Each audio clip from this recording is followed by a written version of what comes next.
semua yang peduli. Bapak nggak pernah cerita secara spesifik, tapi dia selalu bilang kalau aku adalah yatim piatu sejak aku berumur 1 bulan. Bapak bilang, kelahiranku adalah kelahiran yang sangat dinantikan oleh orang tuaku.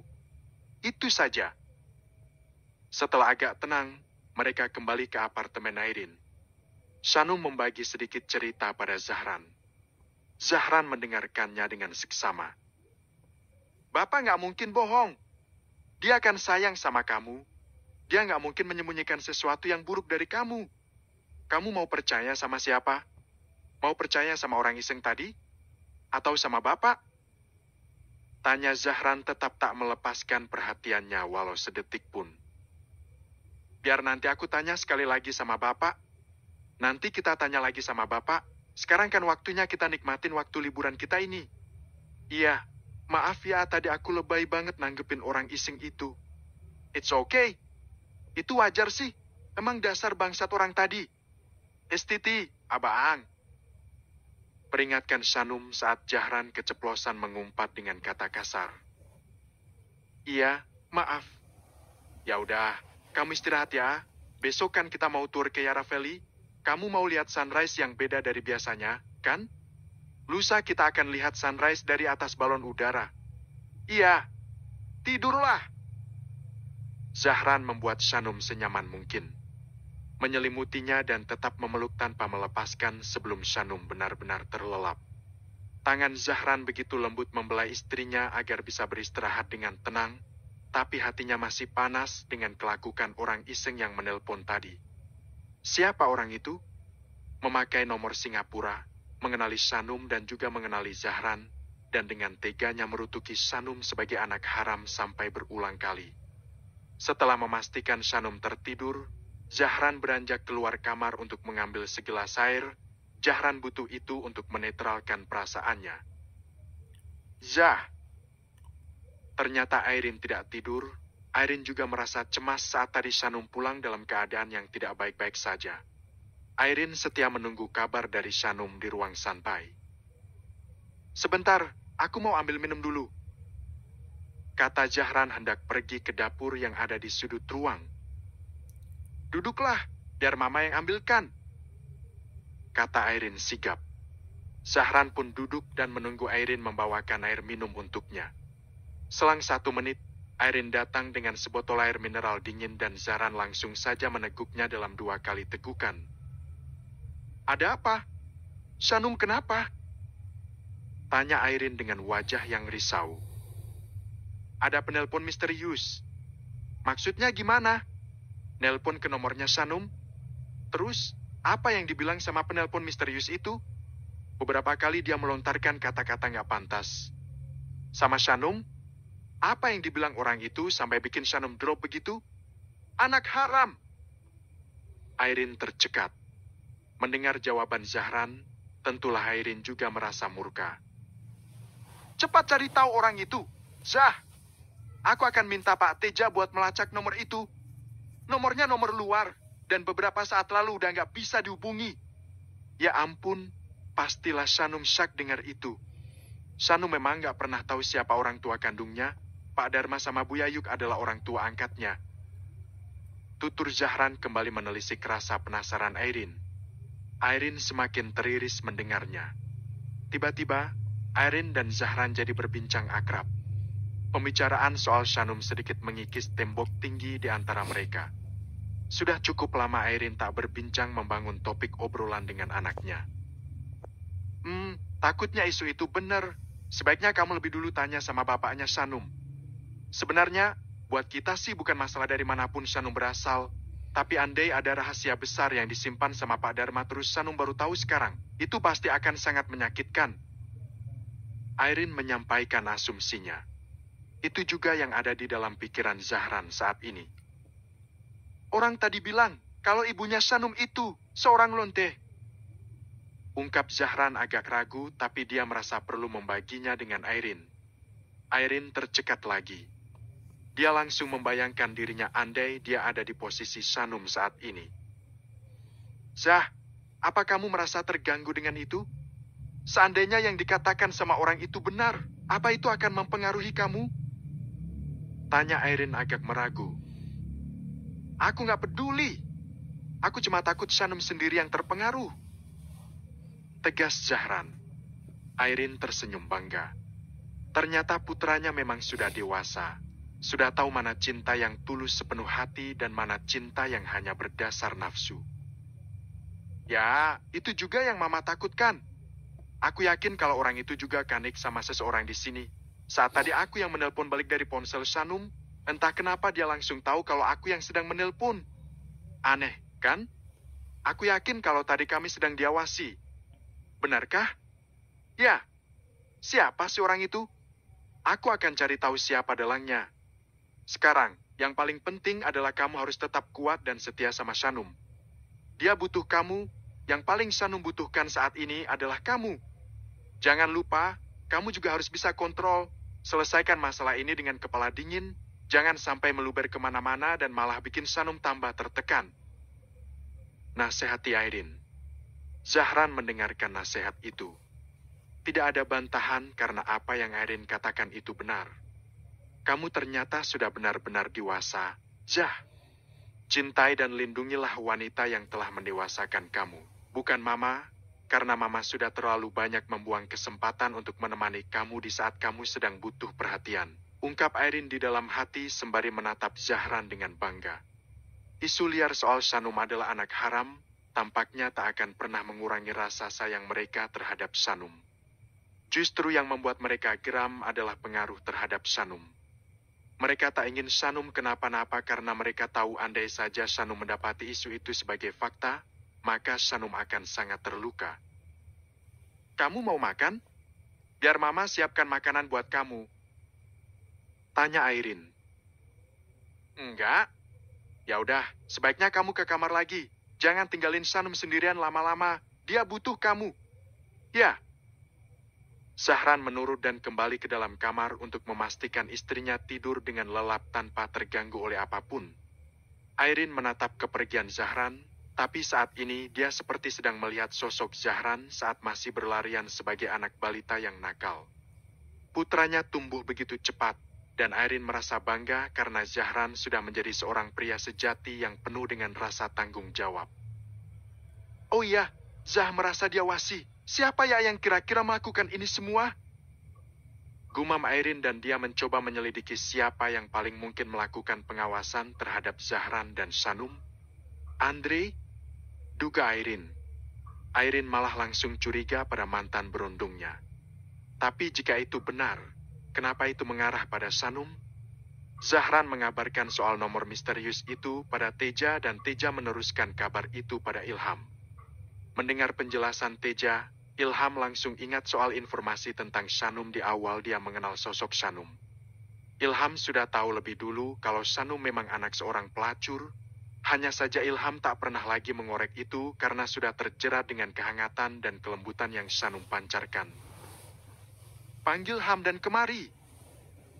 Perintah Ilham pada Teja. Hamdan adalah staf yang merangkap sebagai informan Ilham Prayoga. Baik, Pak. Teja beranjak keluar ruangan untuk melaksanakan perintah dari Ilham. Harusnya aku tak peduli dari rahim siapapun menantuku dilahirkan. Tapi kenapa aku takut kalau menantuku kenapa-napa saat dia tahu kenyataan ini? Gumam Ilham. Ternyata kekhawatiran Ilham sama seperti kekhawatiran Zahran dan Airin. Selang beberapa menit, Teja kembali dengan Hamdan. Keduanya menghadap dengan sikap hormat mereka. Hamdan, beberapa bulan lalu saya pernah memintamu untuk mencari informasi tentang istrinya Zah. Kata Ilham. Iya, Pak. Saya masih ingat. Dari mana kamu dapat informasi itu? Dari sumber yang tak mau disebutkan namanya. Siapa? Desak Ilham. Seorang warga di sekitar rumah orang tua Shanum, Pak. Orang itu mau menjual info tentang masa lalu menantu Anda dengan syarat merahasiakan identitas. Dia bilang, info yang dibagikannya itu sangat sensitif karena YBS atau Shanum pribadi tak mengetahui soal informasi itu. Jelaskan Hamdan. Ilham merasakan ketakutan itu lagi. Ternyata Shanum memang tak mengetahui asal-usul itu. Sudah pasti Shanum akan sangat terpukul andai faktanya akan terkuak di usianya yang telah menginjak 20 tahun. Rahasia kelam yang sudah disimpan selama 20 tahun pasti akan sangat mempengaruhi menantu kesayangannya. Pak, maaf, saya mau usul, kata Teja dengan sangat hati-hati. Silakan, kata Ilham dan dia jadi berpikir keras. Sebaiknya Pak Ilham temui saja orang tua angkat Non Shanum. Siapa tahu mereka mau membagi kisah yang sebenarnya dengan Anda. Dengan begitu, kita semua bisa sama-sama memikirkan cara yang tepat untuk mengantisipasi lonjakan emosi Non Shanum agar tak sampai mempengaruhi kehamilannya. Ilham merasa usul Teja sangat tepat dan masuk akal. Nyatanya, semua orang sayang pada Shanum, semua orang peduli pada Shanum. Baiklah, antarkan saya ke rumah Pak Dharma, pinta Ilham pada Teja. Baik, Pak. Setiap kali ada masalah, maka nafsu makan Shanum akan hilang. Walau dia mencoba menepis rasa curiga di dalam hatinya, tapi tetap saja Shanum terus kepikiran. Kata-kata anak haram itu benar-benar terngiang di dalam benaknya. Ayo dong makan, Num. Bujuk Airin padahal dia sudah menyajikan banyak hidangan di meja makan untuk menantunya. Bahkan abang gak pernah dimasakin segini banyak sama mama, kata Zahran mencoba memancing. Nah ya, mama gak pernah masakin kayak gini buat Papa Ilham atau buat Zah. Pagi ini mama bikin yang spesial buat menantu sama calon cucu mama. Shanum malah tersenyum melihat Airin dan Zahran kompak membujuknya agar mau makan. Atau kamu mau makan di resto mama? Belum buka sih, tapi kalau kamu mau, mama bisa suruh para pegawai sama koki mama buat masuk sekarang juga biar bisa bikinin sarapan super spesial buat kamu. Segala cara Airin lakukan. Enggak mah, makasih banyak. Setelah makan segigit pavlova semalam, kamu belum makan apa-apa lagi, kan? Desak Zahran. Shanum hanya mengangguk pelan. Ya ampun, kebayang nggak sih kalau janin kamu lagi kelaparan sekarang, sayang? Kata Airin. Shanum merasa bersalah. Dia merasa telah mengabaikan kasih sayang penuh yang tercurah dari Airin dan Zahran. Biang keroknya karena penelpon misterius semalam. Ya, sekarang aku mau makan. Shanum pun mengalah dan melawan keresahan hatinya. Nah, gitu dong. Airin langsung menyiapkan piring untuk Shanum. Maafkan aku yang cengeng dan mudah terpengaruh. Maafkan aku mah, Bang. Aku sampai lupa kalau kalian sangat peduli sama aku. Aku kira, orang yang semalam itu emang orang iseng. Ya, orang iseng. Dan sebaiknya aku nggak perlu menanggapi itu secara serius. Shanum berusaha mengulas senyum.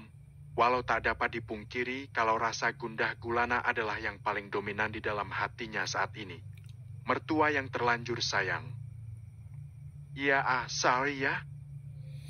Zahran baru saja menelpon pihak travel untuk membatalkan rencana tur ke Yarra Valley padahal jaraknya hanya sekitar 1 jam dari pusat kota Melbourne. Alasannya adalah karena Shanum sedang tidak ingin diajak keluar apartemen. Zahran menyimpan ponselnya lalu kembali fokus pada Shanum yang hanya duduk malas bersandar di sofa yang nyaman di tengah ruang apartemen. Maaf ya, udah bikin jadwal liburan kita jadi kacau. Ucap Shanum yang jadi agak trauma karena merasa diawasi oleh seseorang di luar sana. Senyamannya kamu aja, sahut Zahran penuh pengertian. Tapi makan siang nanti kita ke resto Mama Airin ya, pinta Shanum. Oke, abang marah nggak sama aku? Marah kenapa? Karena jadwal liburannya jadi kacau. Mana ada abang marah sama kamu cuma gara-gara itu? Yang terpenting adalah hati kamu nyaman. It's okay walaupun kita nggak kemana-mana dan cuma berdiam diri di apartemen ini. Karena tujuan utama kamu pergi ke sini adalah untuk menghabiskan waktu sama mama kan? Jawab Zahran panjang lebar. Iya, hehe, ketahuan deh. Sebenarnya bukan soal turnya, tapi aku mau memanfaatkan waktu yang jarang-jarang ini biar bisa sama-sama Mama Airin. Akui Shanum. Oke, tapi kalau kamu mau pergi ke suatu tempat, katakan saja. Liburan ini, abang serahkan pada mood kamu. Shanum tersenyum innocent dengan kepasrahan Zahran. Maaf ya, liburannya jadi ngikutin mood bumil yang labil ini. Hei, it's okay.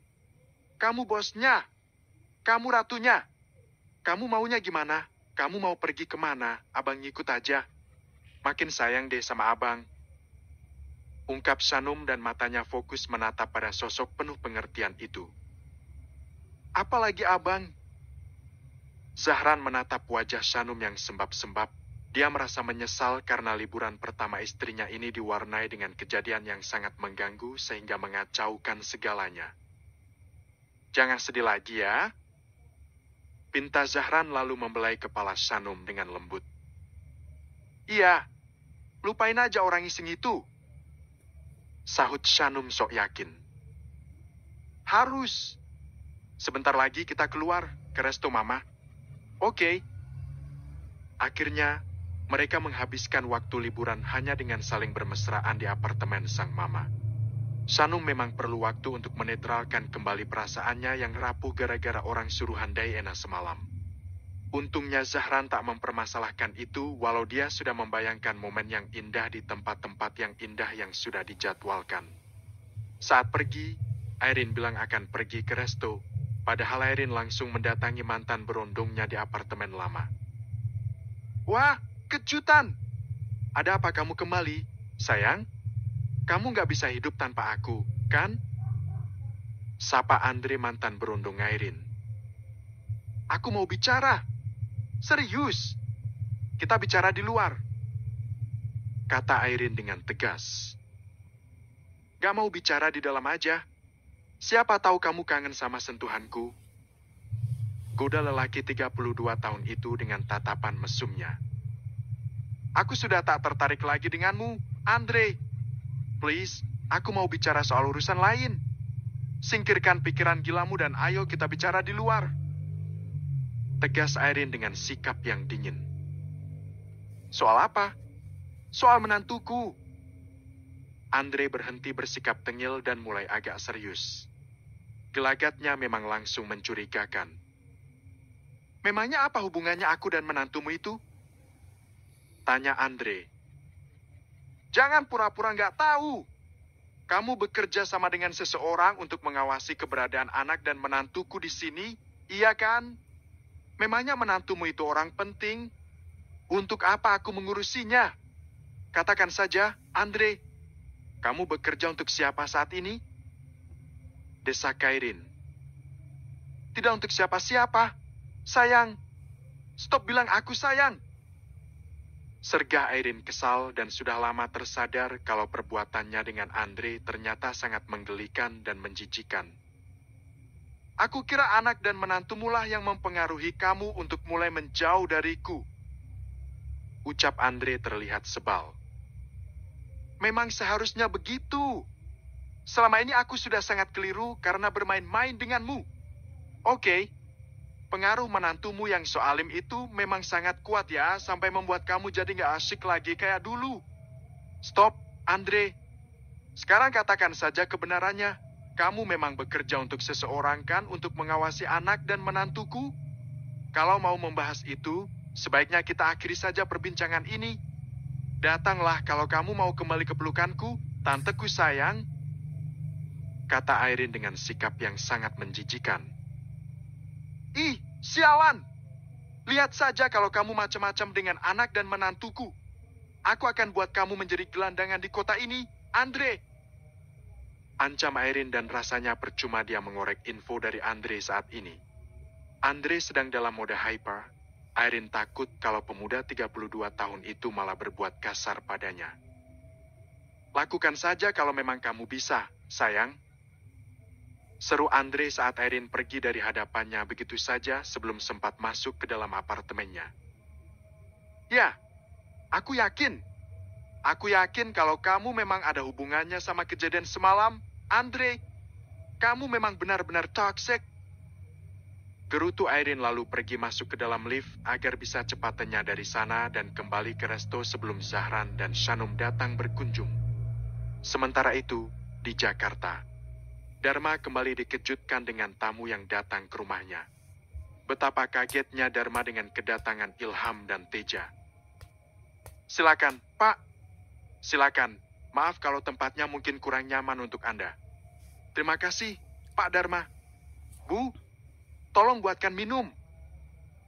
Seru Dharma pada Yayuk yang kalau pagi-pagi begini sedang sibuk di dapur. Ilham memperhatikan ke sekelilingnya, rumah besannya tak lebih besar dari garasi di rumahnya.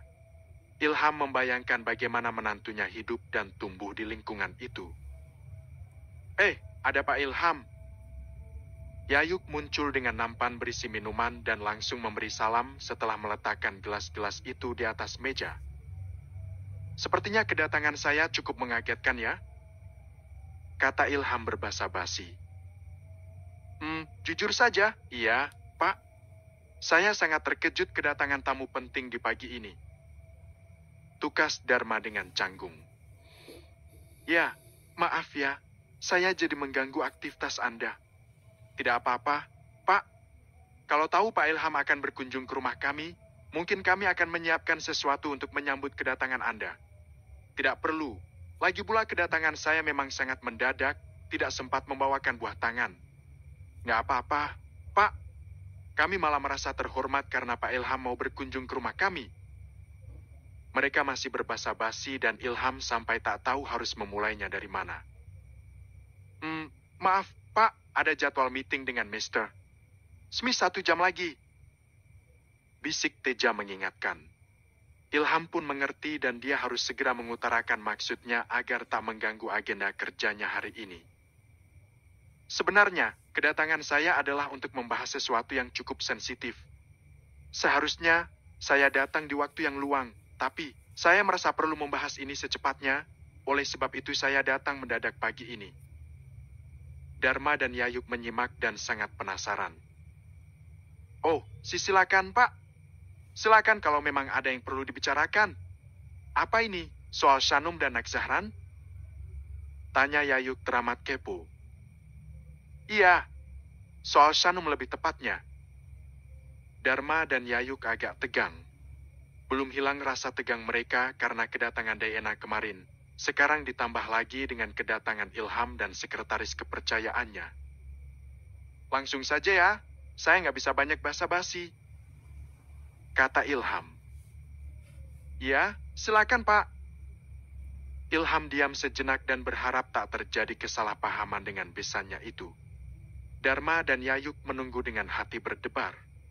Ada rasa takut, penasaran, dan segan pastinya. Seharusnya saya nggak terlalu mengurusi ranah pribadi Shanum. Tapi ada masalah timbul sekarang. Entah itu hanya iseng atau memang seperti itu kebenarannya. Ilham memulai dengan intro yang ambigu. Masalah apa, Pak? Apa Shanum kenapa-napa sekarang di Australia? Tanya Dharma overthinking. Harus saya katakan, iya. Tapi secara fisik dia baik-baik saja. Tapi Zahran mengabarkan kalau Shanum agak terguncang setelah ada orang misterius menelpon dan berkata yang tidak-tidak pada Shanum. Gimana maksudnya, Pak? Bagaimana keadaan Shanum sekarang? Dharma dan Yayuk semakin cemas. Anda nggak usah cemas. Zahran bisa mengatasi itu. Shanum sudah tenang sekarang. Terus, maksud orang misterius itu bagaimana? Memangnya apa yang orang itu katakan sampai membuat Shanum terguncang? Ilham kembali menghela nafas dan diam sejenak sebelum mengatakannya. Orang itu berulang kali mengatakan kalau Shanum adalah anak haram. Ibu kandungnya, seorang wanita tunasusila. Ungkap Ilham dengan sangat hati-hati. Dharma langsung lemas mendengar itu. Dharma merasa kalau ketakutannya akhirnya akan terjadi jua. Astagfirullah, siapa yang bicara begitu? Ya, pantas saja kalau Shanum kaget dan terpukul mendengar kata-kata begitu. Kata Yayuk langsung bereaksi. Kami belum tahu, kami sedang mencari tahunya. Kata Ilham jadi segan untuk melanjutkan obrolan. Apalagi saat Dharma langsung terbungkam dan ikut terguncang. Maaf, Pak Dharma, saya rasa kalau memang ada kenyataan yang pahit, sebaiknya Shanum tahu dari mulut Pak Dharma sendiri. Jangan menunggu orang lain yang membongkarnya. Usul Ilham. Dharma dan Yayuk saling berpandang. Mereka langsung curiga kalau semua itu adalah perbuatan Dayena. Kenapa saya datang pagi ini? Ini semua murni karena saya tak ingin terjadi apa-apa dengan Sanum. Aku Ilham. Maaf, Pak Ilham. Maaf kalau Anda jadi tidak nyaman dengan isu itu. Kata Dharma penuh sesal. Saya nggak peduli dengan isu itu. Mau itu cuma isu atau fakta, saya nggak masalah dengan itu. Justru saya khawatir kalau Sanum malah termakan dengan isu itu dan dia semakin terpukul. Tegas Ilham. Pak, Dharma tampak sesak untuk mengakuinya. Sungguh Dharma takut kalau Ilham akan ilfil pada Sanum. Jangan segan, Pak Dharma. Katakan saja, saya sudah terlanjur sayang pada anak Bapak. Saya tak peduli dari mana Sanum berasal. Justru sekarang, kita sebagai orang tuanya harus bersama-sama menjaga agar ini tak sampai menjadi masalah di kemudian hari. Mencegah hal-hal yang tidak diinginkan, tak ada salahnya Pak Dharma membagi kisah asal-usul Sanum pada saya. Dharma semakin tak kuasa, begitu juga dengan Yayuk. Itu benar, Pak. Lirih Dharma sembari mencoba menahan air mata. Ilham tak kaget karena dia sudah tahu hal itu. Apa ibunya sudah meninggal? Tanya Ilham lagi. Dharma agak sulit menjawab, dia hanya mengangguk sembari menahan agar tetap kuat tak menangis. Menangis karena merasa bersalah. Sudah lama, Pak. Saat Sanum baru berumur 1 bulan, depresi karena memendam rahasia soal pria yang telah menghamilinya. Ungkap Yayuk dengan derai air mata. Menyakitkan. Sungguh sangat menyakitkan. Ilham membayangkan bagaimana hancurnya hati sang menantu andai tahu itu dari mulut orang lain. Teja sampai tertegun dengan kisah yang Dharma tuturkan. Jadi, belum diketahui siapa ayah biologisnya? Tanya Ilham lagi. Yayuk meremas lengan Dharma. Dharma agak dilema, apakah perlu mengatakan soal arsen pada Ilham? Pak Dharma, kau tegur Ilham yang sangat penasaran dengan fakta selanjutnya. Sebenarnya, kami juga tak mengetahui hal itu. Selama 20 tahun ini kami tak pernah tahu siapa orangnya. Sampai kemarin, kami kedatangan seseorang yang mengaku kalau suaminya adalah pria yang telah berselingkuh dengan mendiang ibunya Sanum di masa lalu. Ungkap Dharma masih samar. Kalau benar begitu, bisa saja kan kalau orang yang meneror Non Sanum itu adalah orang yang mendatangi Anda kemarin? Teja langsung bisa menyimpulkan. Iya, Pak. Bisa saja, kan? Kemarin dia bicara seolah dia ingin membongkar rahasia ini pada Sanum. Kata Yayuk pada Dharma. Ilham mulai merasa ini akan terang benderang. Siapa? Siapa orang itu? Katakan pada saya. Biar saya yang menyelesaikannya. Pinta Ilham penuh semangat. Katakan saja, Pak Dharma. Biar kami yang mengusurusnya. Desak Teja kemudian. Entahlah, tapi ini pasti akan membuat Anda juga terkejut mendengarnya. Kata Dharma masih meragu. Siapa? Budayena? Ilham terdiam lagi dan menunggu Dharma melanjutkannya. Budayena, istrinya Pak Arsen. Seketika jantung Ilham terasa berhenti berdetak mendengar kalimat penjelasan dari Dharma. Gagal di langkah